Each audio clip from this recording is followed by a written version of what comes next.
kalome ale ke po kalome u federate irong bol na hianin tuna hian irong bol na hian min la chelve sham sham ani ani na taka chung ka soi tlang lo nga a then chuan all sam deuin pathian ten hu thin ta keima bi ka chuan tuna hianin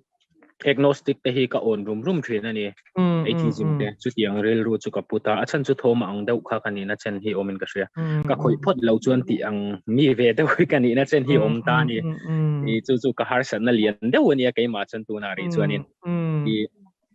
Bible a hian hei buaina ka nei na sa em ka chiar na sa pau le ka buai ni mai hian ka sia ni nge hei a then chuanin nge tharau ten muwa o samdewin ram huai thom ten shemei ta kai chu ka zon pon ka mu ve thei lo ni zem mi lo a chuan isoi ka he thiam Manipur doi thiam te ka pana ti khop khanin ka bei ve ni pathian jong hian nga tinge pathian hian in min hmangai ve ta lo min o ti na chen te ka nei chen a chen chu a zong mi lo in a then in all samdewan hu lai nga tinge kainin kan zong ngara mu min kan bei ve a i ka zong dan hi adik ta lo mi o ti te mo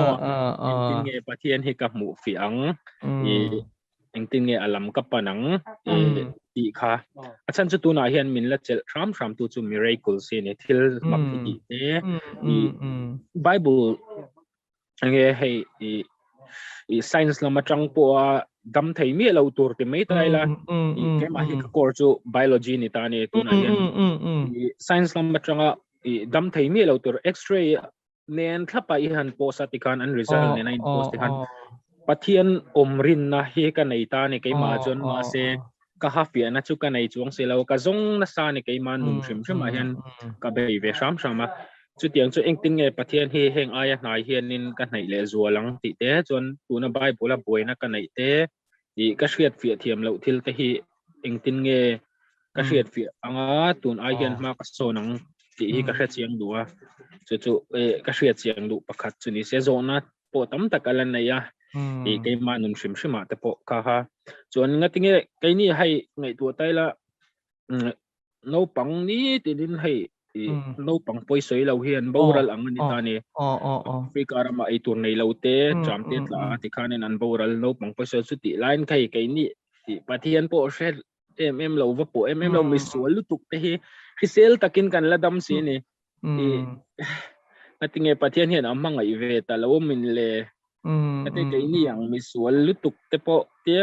kan dam sen lul la ya ka tiang poi soi lo te khan nun nan cha na an life purpose tak ngel po sha thiam lo wa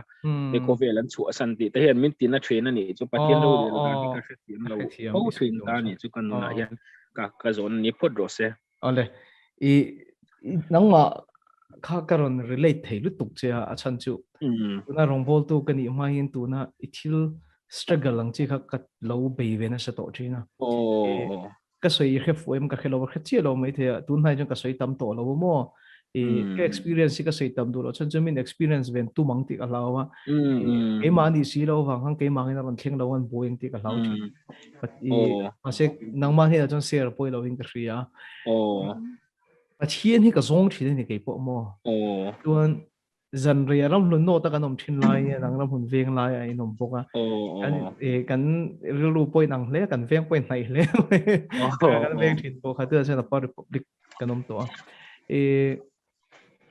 zing kar dar ni ate hian ka thoba ka chung ka khel lo te hian wal pa hol phei ve la te sami zodin phei ve la te chon ka kala pathian hi ka au thin ani chuan yom tak zet ani chuan in vante ko sang tam tak nei ini apakhatal lan fia dir la ti chu ka ringang che te ka tia ka awa daivar te hian ka vak thin ni chang chuan in chuan achang le mi tam tak testimony ka ria in ti lu man tu ma pathian in an nuna chan chung chang te ka ria chuan in ke hi kala aw na tok lo ni hi ka tia kham panga te ka ding ka kor ka phela ka luma achang in venga ram hun sport complex fila step noi kor lian dewa te hang kamu mo chuan hi ka kor ka hlipa ke kor ka hlipa ke kor te nen kamu chuan lal pa iron tholo iron chet lo chuan ka tholo wang ka ti ruwa asura ruwa pui ka thom no len ka in veng ka thil ton ton isu chuan in kor khalin em kha tui min len thadona athang kham khami veng thar pan na bul khama khan kor tui min len thak ka lo wang na kai vuana khati la te hang ka rin dan chon kha tui hok te ka van ter ko emon ron dai chatanga mo chuan ti chuan ka mit tuya tlanga pathian ka ringang te ka ti thina a chain ka pa bike kala chuan in khama ka tlan liam don dal pa ti chuan ti tem pathian in ka awa ni ma sera ka soi fek siang long chema in vi te ka tuma i soyang le ka soi du lem lo thil takanu na hian pathian hi chin chiana emo thil mak mangina mo ka khiat fi theinan rain puang se ti hian pathian hi ka zong sa thin ka soi no ne teng chin chiana emo thil mak mangina mo kanuna pathian hi rain puang se ti hian ka zong sa thin i soi zong khan kalau fi la hai kalau nui top pani chumo san chu ka thiam lu tuk ke wan chuan e hang ka zong thina ni ma sela anu ka in khiat fi le ta ka chui hi nia akong ni lo ka lo zong ti ka kheta ni chumo tu na hian min mu i du ta chal tlang ve ngai mo ke min zong vak vak la thakhat po min zong la min mu lo hang kan om tat lo zar ko ta min zong la min mu lo chu wan chu min mu i du chuan kan ve nga kan in kong a iron kal chu min mu do ni chumo chu wan chu in pathian ka lo zon na ka akong ni lo ka lo zong ani ti kai mu chuk ta ni chu ka har chho tan dang kan sei ni chu ai dang ma chu na in dot ve khen ho mai the chuan khoi ange pathian chu a om ti ke ma hian ka boi pui ta ti chuan ati jo hana bung khat thuê min chho za len ta ni ati rin thuom thu chu pathian he nom thu chu pathian ani thu chu pathian ani chu wang chuan pathian chu a thu a om chu wang chuan akong chu mo sia khiat ti ti ka hria chu wang chuan akong a ka zong do ni chuan a thu a ka zong ang ka ti ta ni akong a ka zong do ni chuan a thu a ka zong ang bazar phei vela sun ka zong to lawang ramun veng lai kor pakhata ka zong to lawang zum huna ka zong lawang ipat me china huna ka zong lawang chu wang chuan pathian hi zo pasi ka po soi kha tikle thiang ni akong ai zon ngat ngat chuna tia akong a hin zon ka thang ta ni chu pathian ya thu a hin zon ka thang ta ni chu mo ti chuan ka thei ang khan china pon ka testimony Joseph ti khan miron soi pui to na sale zori pathian thu a hian a om ama om ani ti ka zonga chuan thil tam tak kan zuk mu fia ta ka chu ni china iron seng deuh khan kanuna ka ma mo pathian thu lo om hian kanuna hian pathian ren rol ti ka hre thiam masa chuan adot le chuan min chho za len tu deuh chu danglam deuh hi ne Daniel bu min zirmi takin ding ka hria engte kuma ji ange lo en la ka soi su ka lawa chuan mathaya edi som thum borvela ji ani ka ringa chuan mathaya bu chuan Johanna bu hi edi enti ka ji ange neng edi som nga som ruk vela ji ani ka ring Daniel bu Mathaya bu in muhman mi lo Johanna bu in muhman mi lo te ho wina thil pakhatan ziak thin hi makkati ni chu mo chu athua ka zuk mu fi ta ni chu ai pon lama tan kan hu fi lo chung kan hu kha ti chuan Daniel bu ke ena Mathaya bu ne lo in zom chia chia thupon bu ne in zoma hun bi nang mi lo mi hring nang mi lo na thil pakhatan ziak ke inspiration pe tu hi tharau pakhatani ti ka zuk mu thiam ta ni chu mo ti chuan thile mi hring ji ani theilo ti hi ka zuk man thiam ta chulai kan swetel du chu Bible khan isu khan bu chi tekin thu mathai bung som pathuma soi te khan isu thu soi khan kha thiam lo ni nang le ke yang ina tira kan thi thiam lo boking kan kha thiam lo ni chuanin amai ro chu an thi thiam to lo nu khan zirtir ta pon an khelo mi pui pon an kha thiam lo wa ni ma sel mi pui trin vet to nu a zirtir te ka hrin fi thin ta ni chuma chu chun kan na khoi le ta ni apa hi na chun ke hi ral khatin pathian thu hi ani le ni lo zuk fi ka tuma pathian ram thuru khi ka khetlat lo chu wan chon zirtir te chu tu te nge ni mi pui ne ngen danglam na mi pui chu an nun ngai ki le turin isua an bel vet ki rein kho vet thin mi ke dan kal vet thin anga yang chu nun ngai ki reng chung sin kan tam lu tu ema se zirtir te chu an nun zong zong kal sen isuan zuya an ne na pathian thuru khi ti ni chu chu wan chon he thu a thilin zom om si mi khing ji ni thelo ka khet thi a ai thu ka khet ka du chu wan chon kan nun zong zong kal sanin isu dung hi ka zu yang ka ti ta chuan chu tia iskon hena ka dun ka submit chuan pona tia Bible ke na ka hu mai lo hi tharau thilim tar mit ka ti mai thina so hian a thuruk tam takin min hil fi thin ta ni chu chu mi tam tak hena puna luang choka atop na kan soi du chu mathai bung som pani chang som thum parit chu kha kha idu le lo chin chela khata khan nang ma le ke mang chi hin farisai le khajiek tu te bokan no nia le khajiek tu mi zirmi mi thil chi mi te pon ni ve ve kan ni ka ring isu pula khan chin chin na le thil makan zong ani chumo chuan ma se isu khan tina changa chin chen le thil mak an zonga ni ma sera zol nei zona pui ko chunga ni thum le zan thum o mang khan ke po hi ka omang chu aya thil mak chu pek tu chuang ka nei lo ti hin a chang ta he thui mak em thina ti chuan kan nun na hin ka tong fia ta ni chumo ram nun no ta kan nom lai khan in leng hi ka nei chan to a pathian thu lampang a hian ka pen ton ho ka kain dai har chho ni ke po ti chuan zan khat chu kan in leng ta ji ga hin tu ber ke kan toilet mang ka khelo ba ko mo da lei thak tu chi lo lei thalo ni chumo lo lei thalo wa chuan in zana bible ka chiar hi a rei ta riu maya ti chuan kan har da sang nge ka ti kan som pa ni apel to a ti chuan ka han in en khan mut ka tum khan ka pum hi ron che ka in thiar ka duwa chuan bathroom lampang toilet lampang ka tan phei kha kong thar ka ba hong kha ko mo da khan thil lei thak lo hi pathum bela lo omani chumo chuan kha bucket a lei thak pup hi ka tuma amai ro chu ka zuk en chian khan sazu hi lo tang ani chuan ka khong ei tat pe ka sazu kha chuan ka kudalak chu ka tuma ka ten deuh bok si chai che chu ka tuma ka che hlum ka la bok si ka boya chuan chumi hnuwa chuan ka nu polythene da na polythene ka wala ti chuan polythene chana khan kala chuak ta ni chu ek kara khan chuan kan kom chaka ka tlan chho sazu kha ka chhuat ta chuan kan le lampang chu ka thin lung en thil fia hi ka nei ta ni chu mo ron fia me hi kha sazu ka hmangai ka ti ve kha ek kara tang kha chan chuak turin ka kut long pon ka zen du lowa sazuwa vek zu changin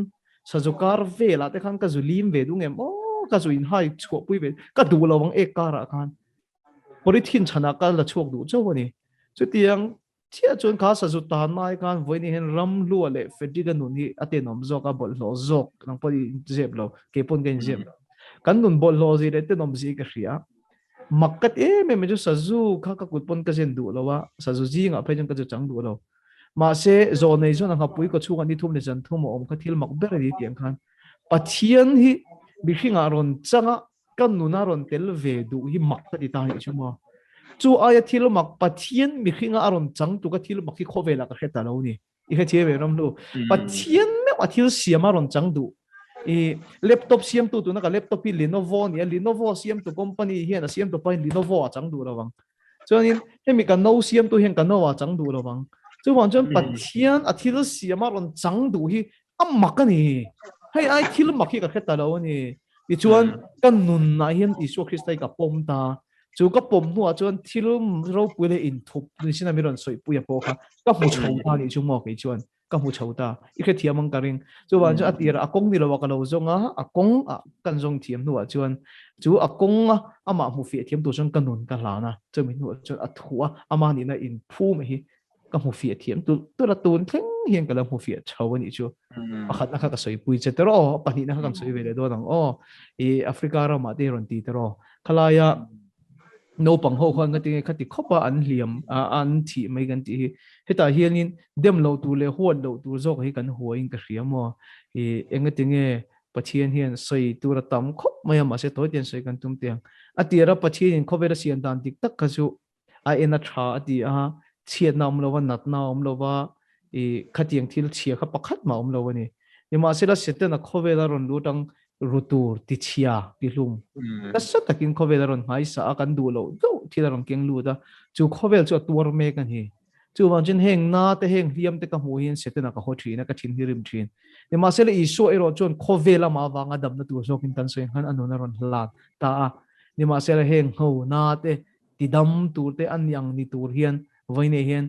thiam lo ta le zani na in pol khom na hun kan bo se ring tu te thiam lo ni mi pakhatin zo na min zo ta ni ei ma ni lo vai pa hiam pastor pakhat zo ta enga tinge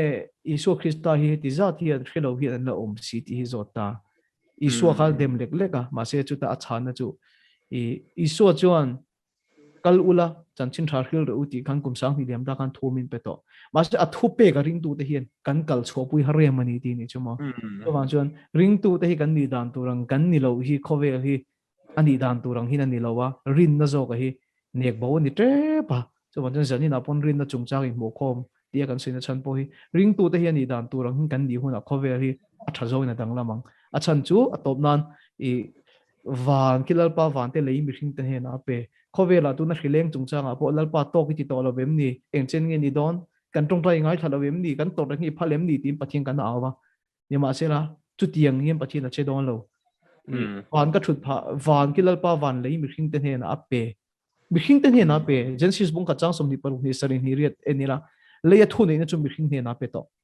zani na hianin adina he na hianin he in khom chungchanga thu nei na hi ka pe ni ti tiang entina chuan ka pe to chung bo ka va in rol le vak chuan ka thua ka ding to lo reng reng ka soyang in ko om lo ma se pathian cho soyang in oma adin he na thu nei na pek to chu adin he na a pem pathian ni mi hring te he na thu nei na pek to chu mi hring te kuta pathian ni mo phurna da mi hring te kal pe la juk che chu na soyang in om lo ti na ni mai chu wan chuan mi hring te kuta hian pathian in le in phur wana phuran yang in phur in phel wana phelan yang chuan mali so mal ka so mang chu wan chuan tu na isoi tak zong zong te an dam the nan chuan wana tang lalpan he ta ron ti chuan pathian asoyang in om lo mi hring kan he na zok mo phurna pe a chu ring tu ta hi kan lianga kan ni huna tu na isoi tak zong zong tuar mek te hi an ni angin dam na no chang voi ne hianin endinge kan ni anga kan ni lo wa hin min an tur na sa ma se pathian ro tha rom pung khata kan mu thil siam zong song kal tang hian acha tuan ro pui zela thil ti the je ain puang ani le hian tur ma se chandam ani na kong ero hi chu pathianin enge mo kongin rom pung khata hin alan tir vet ti bible min khela ni chu mo imanem ka soi fi ram lo kaman o soi fi tha ko pin ka fia chon mo ma se chu ka soi ang to khanin kai chu hai izona pakhat ka zona pakhat na kha chu fia tha ko kai ma hian hai chiang ani chu mo pahi na lai khanin boina kalan nei ta midang hai tan hian imo ni pathian ka vadem em bang po ni lawin thil engkim bul chu pathian ani ta pathian chu tha thei lom hlang angin kan ngai ta ni pathian chu 100% ani tha thei kan rin da na chun ngatinge puan var hlanga tangkhan puan dum setana kha lo pian chu si ti te khateng kha hai boina ne uno ka ngani chu kai ma chun pakhat na kha chu kai ma chun a fi lutuk ma ka son ani tuna I tu soya chang ngot hat ma ka son pui lutuk ta ngatinge ma se chu tuna na setana kha lo pian ni ti kha so na to setana kha pathian na siam meu si ani puan var hlanga tanga pathian na tanga sual lo chuak ni na chen hi omang em ti lai kha ka soi sual chuanin pathian ni soi sual lo soi sual I zona kha zona ti ni mo ram lu atam tak chuanin ten kan lo soi ta ni ka ti pui du na chan chapo ai kai ma ni chu ka soi tong khan tiang hirin na nei kan ni wang hian tam tak bula hian tiang han wang khan pathian ni min shem pha don ni chon min shem mai se poi ka ti lo ai tam tak chuanin an che te min lo bor zel ani soi top taila mai kor buat nun man hi a hrisel ka til lo kai chuan lang pop ka do wangin karon soi ni tun jan point ring tu tam tak missionary te nang mani te inkara karon soi du na chan chu chun ta ne lang nun kha ron lan tir ka du a chan chu ring hlel deu chunga rin reng kha masona ka nei pui lo wangin ka soi tlang pop do chu lai chu hei bible shima po hianin achung thua hianin ka du khir lutuk te hi thalawem ti chang te hi ka nei thin ani kai ma hian kami enge hei pathian atanga chuak setana chu ni ta anga tinge hei til a basic deu a root ta tanga o khate isola kha gamana ni ka la kai thlung su ka la mi mo sam nga o ingtinge nga tinge sual hi a om sin ni diktak chon tu na kan tor na te po pathian hi a fairness wanga mi o ti na chen chu ka nei a fair lu tu bang ti na chen chu ka nei thau khala hang tinge ale kan soi fi tu bang atira khan sitan kha sual sa siam ani lo mo Ezekiel bung som ni pasare kan sitan chungchang ka fe da na zia ka avantel go chungnung ani chon amoy ani lunglu pakwat se ni thute mei vam jing apo moi zia te soita chuan sual sa siam ani lova avantel ko ropuya siam lung pakwa che mei vam jing apo moi ani khatinga pathian siam khania ni masela pathian zero pui me ju du thanna min pe ni du than na hi min pelo sel tu robot ang ji kan niang atan hin kan lu don lo ngai zong kan ya ka ngai zong chu mel tha em maya tangwal tam tak pun an ngai zong a ke mai ka mel tha ber lo wa ka ngai zong nom ber lo ka ho sa ber lo ke mai mel tha le ho sai nan ngai zong a sa tu ni ma sel mi dang thang thei ani ren chunga min than na kha kata na lu em ani chu mo chu pathian po hi mai mangai na ni a bible la ko chu wan chuanin ama hi robot angami a en kol ni lovin program ang to pa kal ni lovin midang thang thei ani lai ama kan mangai let na he du thin ni pathian hian chu mangai tu le mangai in to na chuanin thil hi dang nam thin ai ngai zong in ei bo ni ngai zong a poi hriang karing min mangai lo thei nang mai mel tha po ron chai lai po nang ma than thei na chekha a mel that tu la la du tu phei san flu fiawang mo chu ta chuan pathian le setan han fairness na ha pathian khana hum him zel ti na ang chuanin 50 chance nei ti nang do chuanin setena khan pathian rong abol reng thei ni rinom takin nima sela setena kha pathian la ka rinom lo thei boka chu chu voin thing nang ma le ke ma po hi kan ni nima sela setena chuan pathian la ka rinom ai khan ama ka enjoy sa na du'a pathian challenge ka du'a wang khan ama du than na ngei impon var ka pon du main siam ta ni chu pathian impon du ma siam ni rawin mo ma se chu entik lai pon vana van te ko te le mi hring de hian pathian thang lo thei kan ni reng lai ama kan than na hi pathian putan po kan hlut na niang che khan program ang ni se a hlumi alawang mo kumbulai do ka nang kan se i choi son top ka hlu lo ma se kalsan thei bola om kha hluwa moi tu ma se thang tu se kan luang kan pathian point mangai na ni vaina mangai tur min duwa chuan chuan anni po kha adum sa asiam ni lovin avarin asiama ma se tu thanna ape ka khan mangdik lo ta ni chu o ye mem chu tuk na son kan tuk ve lo na tura tang khan pathian ka fe fui ren tuk chuan dai kalom lu tuk chuan mo zo na pakhat le lo min lo sha thiam sam ro nang ni twin pathian kai chu kala ra fi lo ka so nai tia khong in to na pakhat ka nei le ni ka fi lu tuk tu nai chan na pani ka kalom ring ngot chuan zo na pakhat ka nei le chu mo ti khanin angor pathian khanin ti khanin hei tuna pol kan omta ni kapahi UPC upanita kai ma chu presbyterian kanita ni engtin nge pathian hi sakuan ne na anin kung kai na ti hi ka shefia du ta ni denomination hi mimala nei chi hi ni ngem entinan isi tu ka tiang khan mi iswa kha kan bazom don nge mimal hian engtin nge iswa hi kan nei thayang ituna set ni alawa chuanin tuna society kan kho sa hauta mai omta ni ima ka thian te zong song presbyterian mo anita ni kaparil runat kahlo wangte kachumteril runat kahlo wangten program atlem em tani kan ko shana chon presbyterian ava in mangkha nom lauti na chen hi om tani iskuanun kachi khian in bible kachir hian isua kha ran chopeng na thlenga pianga biak in bulvela po ni lo ama mu chok tu ring lo tun ni tani ko chak mi fingte ma mu masatu chuan arong bol na po enge thalera te Galilee dil kama te khatikhan runga boltani denomination hi enge apoi mo na channi anga engtinge kahman trangka yang achan chu kahmang lo thai si lo watuna kan ko vel na kalpuma idam noi nge ka ngai si ni pathian ka nei don chuan hemi pol hi apoi mo berem pol tel lo hian iswa hi ka nei theingem ti laya kha pol hi enge ka huwa ni diktak chuan tuna hen pol hi ka huwa achan chu anin ni ala group health ten siam ani dai dan namin siam tu ni in ka huwa ni kan nuna chuan christian kanin tak don pon dai dan namin siam saku lian tak pakhat ni in ka hre kai ma chuan kan nei don pon khalaya kha engtin nge ka chin felanga pol hi ka pai bo thei don si lo kai ma nuna chuan lo nei ve du tak po ni taila nei tir min hre tir pathian nei nalama min dal tu lian tak pakhatani kan nuna chon zep mi lawa chon tu na hian ai engtin nge ka in thung lawang engtin nge ka nei je lang ti ha nei ka du ni tu na hian ma se ka boina ka nga sia kanuna hian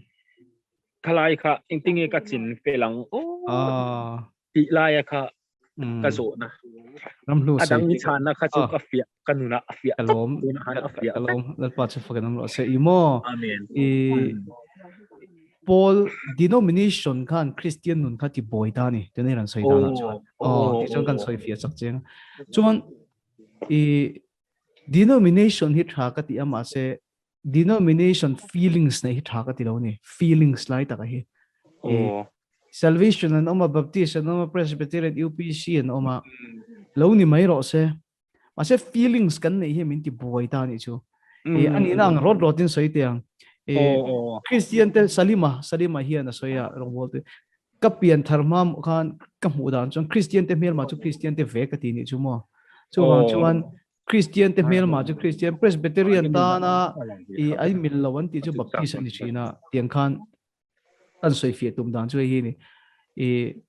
baptist a emo pres a emo UPC a emo lampang ai ma chung ko khan tiom je dik ta ka chu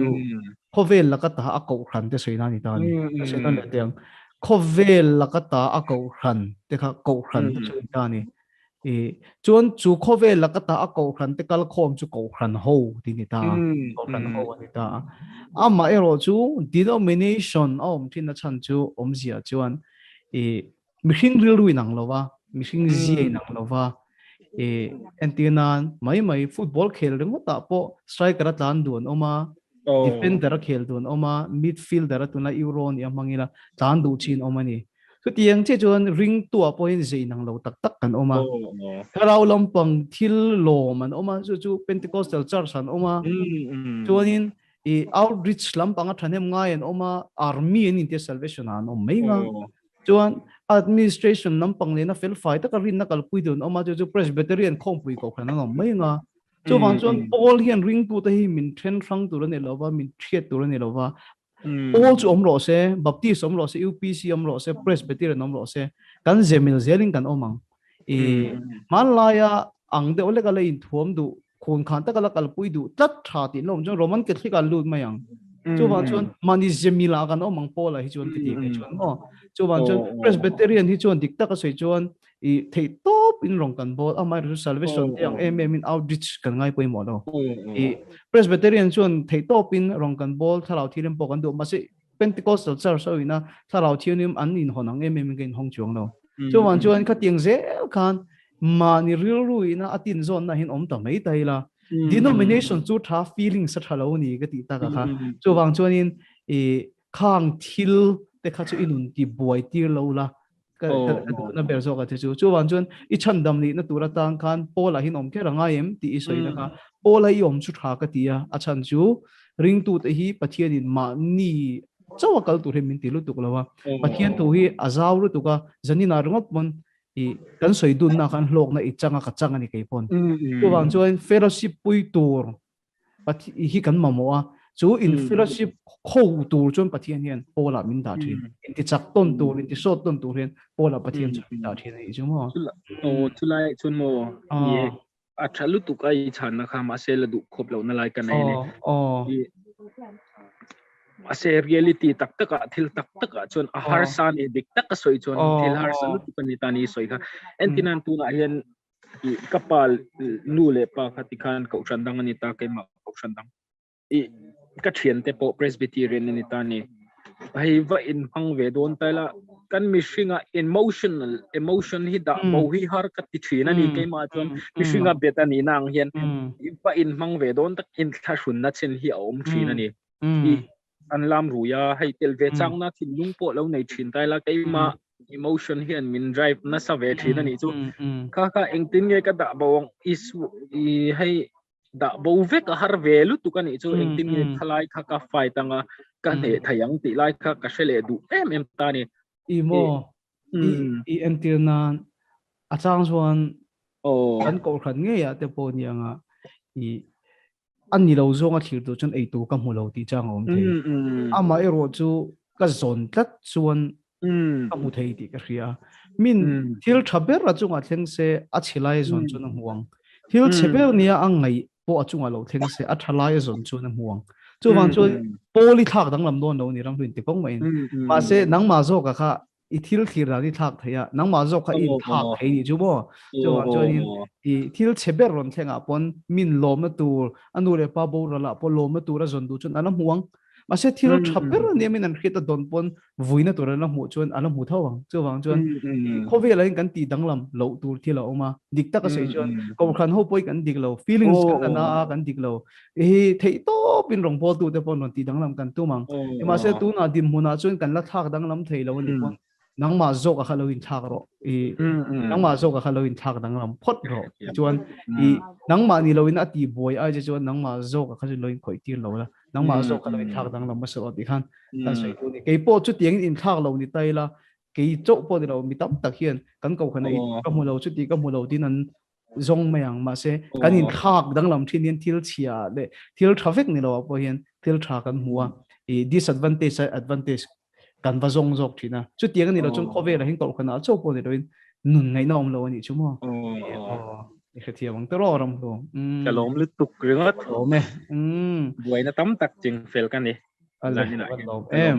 Oh, pa chu fucking lo se kalom me.